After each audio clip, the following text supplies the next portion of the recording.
Hi, ako si Jolie, 24 years old, isang dentistry graduate, born and raised in Naga City, Camarines Sur. Simple at masaya ang buhay namin sa probinsya. Pero dahil sa pangarap at pamilya, naglakas loob akong lumuwas para makapag-aral sa Manila. For 6 years, naging challenging ang maging mag-isa at malayo sa kanila. Pero natulungan ako ng experience na to, matuto at maging matatag. At ngayon, masasabi ko na nagbunga na din ang minsang pinangarap ko lang. Malayo pa, pero malayo na. Kaya alam kong ma-enjoy ko ang panibagong adventure na harapin ko sa bahay ni Kuya.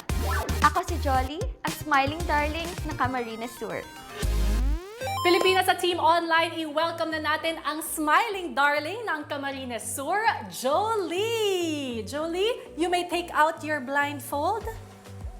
Hello! Hi, Jolie! Hello. Welcome to the Big Brother house. Kamusta ka? Okay naman po, kinakabahan. Parang shocked si Jolie. Oh, ang tanong ko sa iyo, Jolie, sa anong klaseng task sa tingin mo ikaw mag-excel sa loob ng bahay ni Kuya?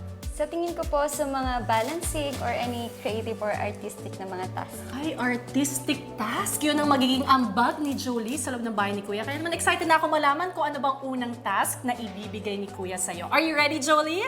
Yes. This is it. Say goodbye to the outside world, Jolie, dahil papasok ka na ng bahay ni Kuya. Yes! Good luck, Jolie. Here you go. And enjoy.